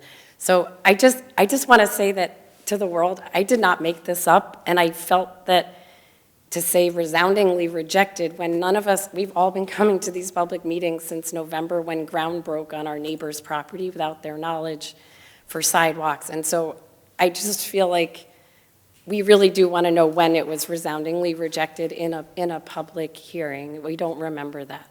That's all. Well, I think the important thing is it never even got to the level, none of us even, so many things come before us that don't make sense to us. So we don't come out and say, somebody had this great idea, you know, I don't know, building a bubble somewhere, and we rejected it.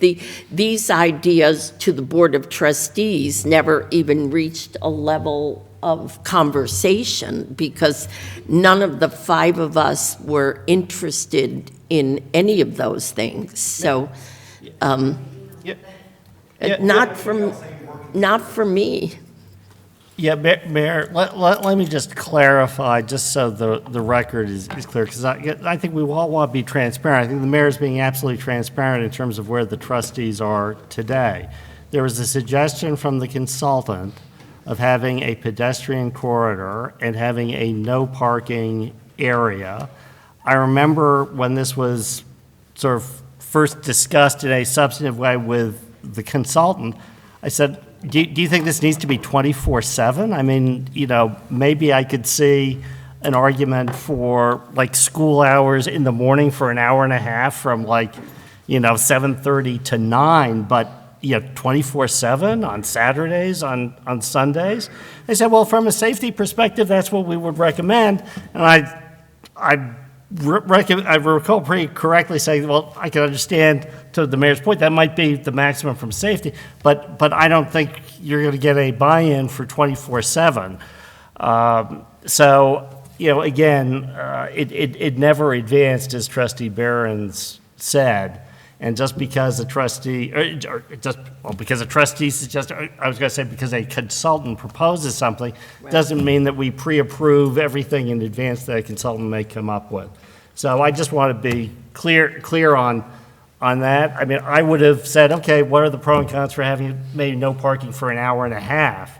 But, 24/7 never made sense to me. And I think that the administrator's email was partly to just start the process of dialogue, which unfortunately got overtaken by other events. But I think we're all trying to have that dialogue. Frankly, though, we met with the residents of Elm Rock, and you heard then. I mean, you heard from the residents of Elm Rock, and no one was interested in losing their parking on the street. So you took that option off the table. You heard about it.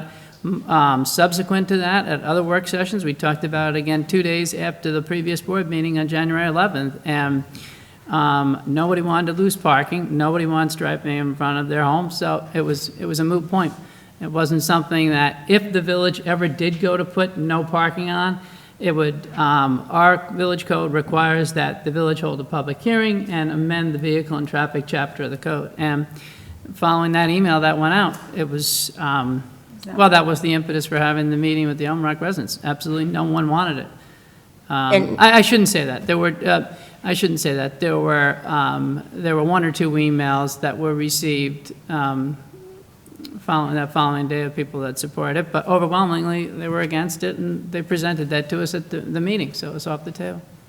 And I think the important end result is whatever. It just, none of those things were entertained by this board, period. That's just, honestly, I would never, none of those things were entertained. Individual conversations could be had about feasibility without it becoming something that is agreed on, even informally by the board before it comes into a public session. Yeah, never. So just, that's part of our due diligence. If we hire a consultant, he has ideas, we have conversations about, does that make sense? Could we modify it in some ways? And in this case, it was clear that there was no moving forward on it. Yes, sir. Hi, thank you. Jonathan Kelton at 50 Elm Rock, and I too am here to talk about the beloved crosswalk. And Mayor Marvin, thanks for acknowledging that, but by your own admission in your letter, the process was inherently terribly flawed, and the transparency and the communication from all of you sitting up there on the Board of Trustees was terribly flawed. Look, it's funny, you talk about the process and communication. You guys just spoke about how you go to great lengths to communicate to residents who haven't paid their taxes, but some of my neighbors had their lawns ripped up in the interest of crosswalks without any notification. That's striking, right? Look, I think this park that's being contemplated is wonderful. It brings a new place for kids to play and have fun, but boy, wouldn't it be nice if people had a means of getting there, right? We have all this infrastructure along 22 and along the sidewalks that kind of lead down into town along Pondfield, but they're not accessible for people in wheelchairs, for strollers, right? A lot of them are decrepit. So When we think about the allocation of funds and taxpayer dollars and where we're raising capital to invest, it strikes me that we're doing this at a very specific point in what's otherwise an unnatural crossing point where there is no stoppage of vehicle traffic along 22. We're doing this, the fundraising for this was expedited, and it's just, I can't help but shake. There's some cloud and some overhang surrounding this crosswalk, and, through some of the discussion, Mayor Marvin, that you and I have had, and you educated me about the history and the evolution of this crosswalk, by your own admission, crosswalks at Pondfield and Tanglewild have long been pursued. And yet, somehow, the Village of Bronxville sought out funding, expedited the funding for a crosswalk at 22 and Elm Rock. It's incredible. However, we've submitted FOIL requests for all the correspondence and so forth, and we've since learned that funding can be reallocated. So it would probably behoove the village to reallocate that funding to a more natural crossing location like 22 and Pondfield, where people that live south of Fordle, south of Pondfield, they can utilize that. They could take their strollers and they could traverse down into the village to utilize the park that's being contemplated, behind Rosie's. So, I wanted to voice those concerns. There's a lot of gray area surrounding this crosswalk. By your own admission, the process was terribly flawed. The communication's been terribly flawed. The village and the Board of Trustees go to great lengths to communicate tax issues with the residents, and yet very little was communicated about this crosswalk. So I think in the interest of everybody, transparency should be point number one going forward, and we should really think about the utility and the placement of this. Thank you. I would have to say we absolutely, in retrospect, should have reached out to everyone directly, but we've been talking about, I wrote a couple columns, we put it in the village newsletter. I mean, people might not read all of these things, but this was something that we tried in the mass media to mention. And, going forward, I guess we have to mention by direct emails by neighborhood, and we lived and learned on this one. But we did, I remember sitting up here talking about it. So, yes, it wasn't perfect, but I take exception that it was horribly flawed.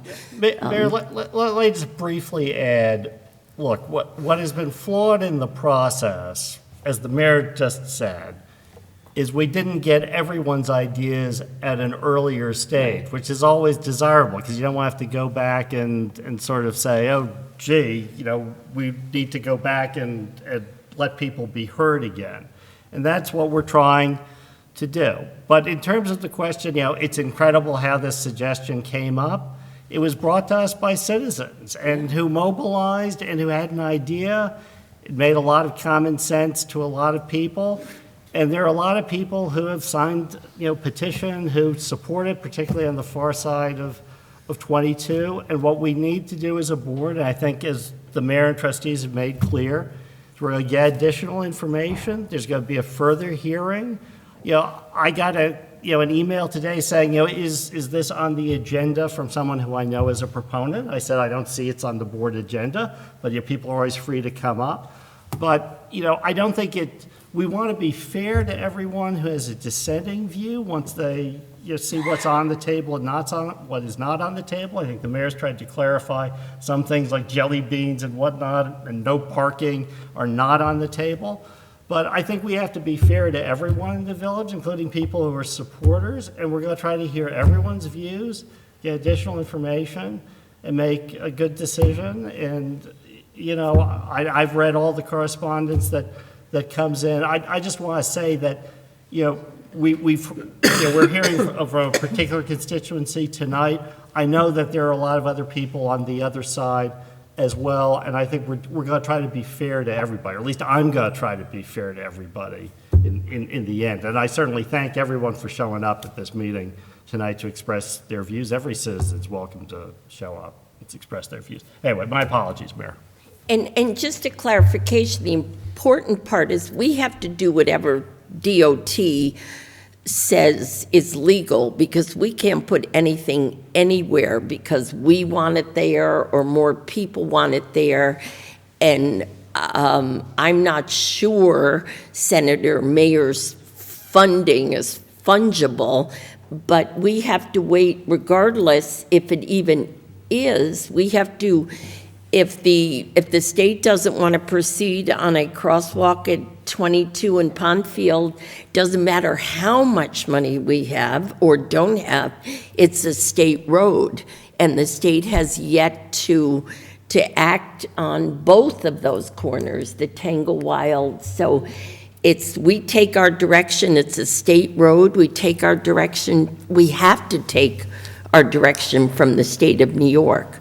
The only thing I just, maybe if I could Yeah. just clarify on that, with the other two intersections, again, because maybe there's still some misinformation out there. My conversation with DOT within the past month is this summer, they have added to the striping contractor schedule, striping a crosswalk across Route 22 at Tangawal on North Road. That intersection is what's considered a headless pedestrian intersection. There are push buttons there, and I am told that that was added to the contractor schedule to simply put stripe a crosswalk across that intersection. What was going to be added for that intersection in a bigger project is putting pedestrian heads on. Right.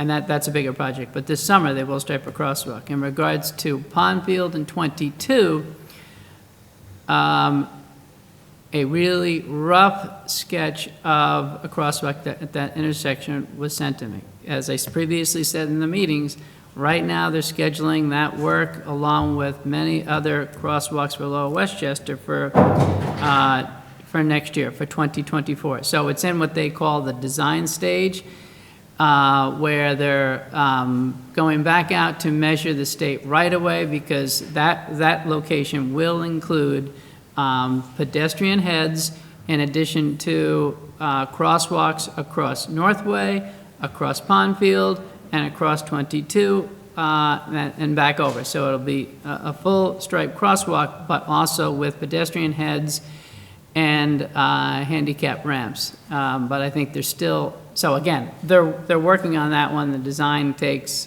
time. It's my understanding that in 2023, they've started maybe what they call a 10%, 20% design. But yes, they did say that 10 years ago, just. Well, that's what I was going to say, I've yeah. been hearing that for 10 years now. So, I mean, I hope it's true, but it's been a decade that I've been hearing that. But just why we mentioned the mid-block, when we talk about mid-block, because we are working with, we can only work with what DOT tells us. Right, that's what I was trying to say. You know, and to make the Pondfield intersection workable for people, and I apologize, you have to have a crosswalk, you have to have a sidewalk that gets people to that intersection. I happen to live along a stretch of Route 22. I'm happy to have the village put in a sidewalk along my stretch of 22 anytime it wants to. But, you know, if we're going to connect, you know, the Pondfield intersection is not necessarily going to be one that's devoid of sidewalks. So this board is going to have to make some decisions and judgments. Because just because you build a crosswalk, you know, we aren't going to have people pushing strollers in Route 22 or in Pondfield Road to get to a crosswalk. So anyway, we're going to look at all the information. And I apologize very much, ma'am, because you've been standing there for a long time. I apologize. Maureen? Yeah. Hi, I'm Maureen Hennessy, and I live at 49 Elm Rock Road.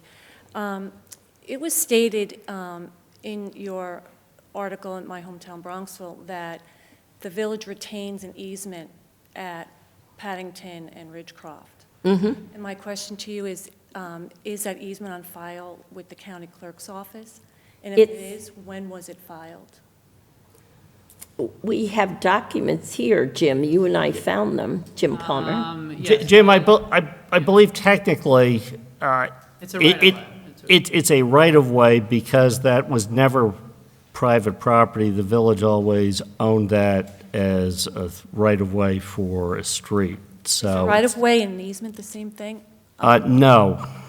Okay, so the village does not retain an easement at It retains something more powerful. More powerful, It the retains a right-of-way. right-of-way. It's, A right-of-way in law is more, the concern was some folks who were concerned about the crosswalk not being very useful because there was a thought that somehow the owner of that home could somehow have control over that walkway.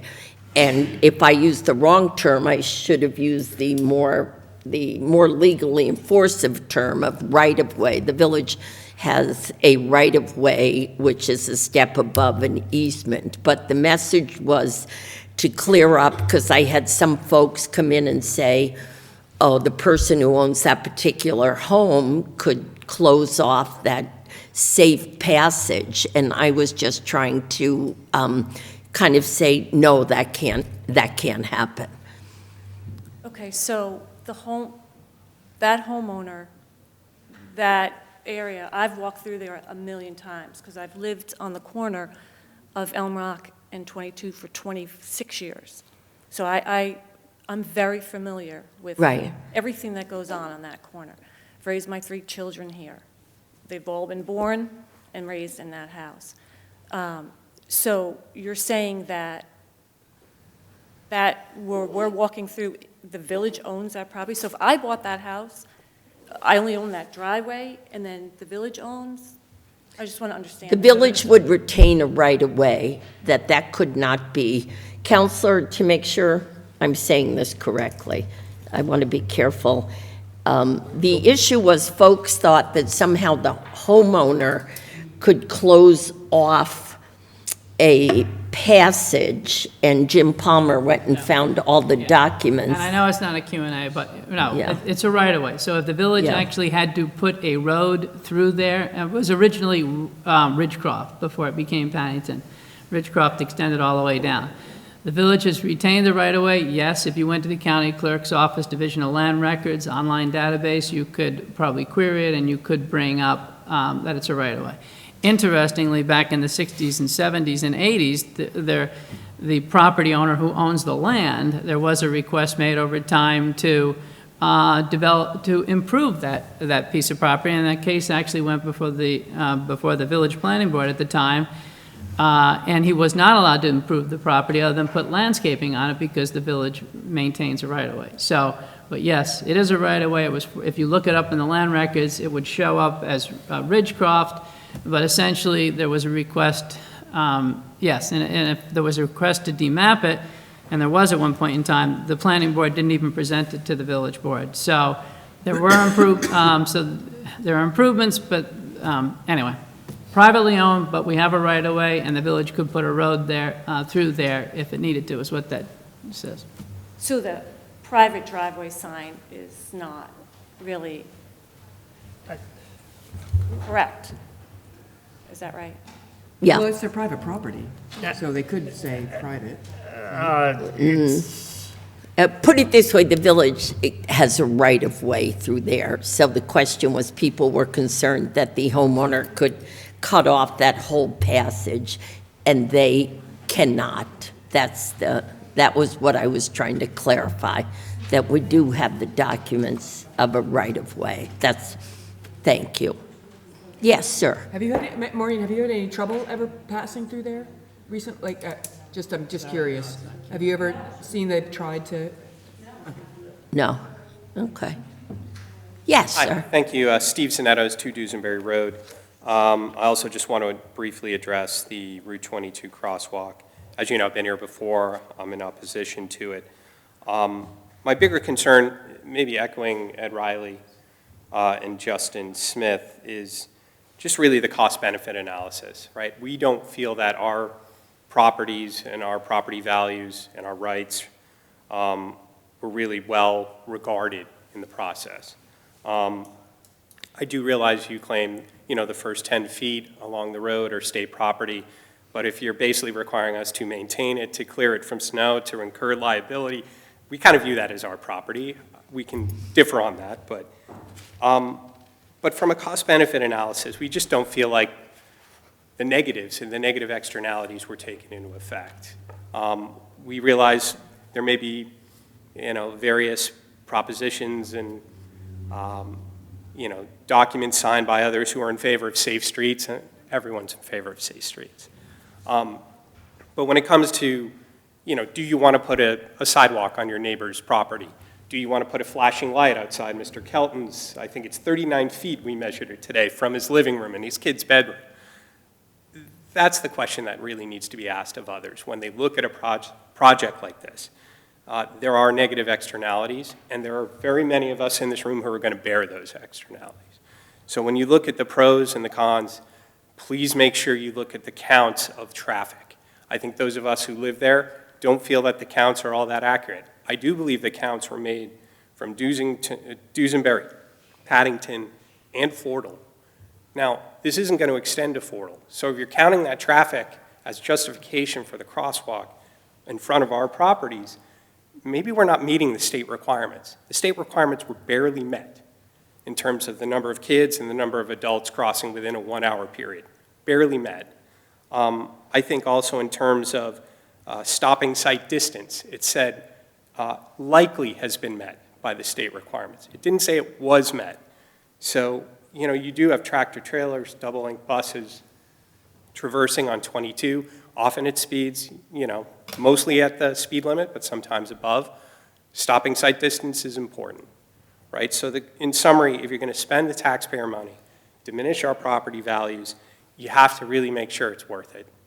And we're just not sure that there are that many families that are clamoring for a crossing at our intersection. Whereas, again, Pondfield, Tanglewild have stoplights, probably much safer. So again, I think we just feel the resources of the town, the state, could be better utilized in other places. Thank you. You said that extremely well, and that's what we're looking at, and you're absolutely right. It's a cost-benefit analysis. It's like anything, having been on the zoning board, when you grant a variance, it's cost-benefit. And I think you spoke, you hit it in the nutshell of what we have to look at, and that's kind of why we stepped back a little bit. And thank you. I appreciate the way you framed it, because that's how I look at it. Thank you. And just one final thing. I know that to put in a speed bump, you need 8,000 signs, which is kind of crazy because it's in the middle of the road. Yet to build a sidewalk on somebody's property, you can just take it. It doesn't seem right. I know.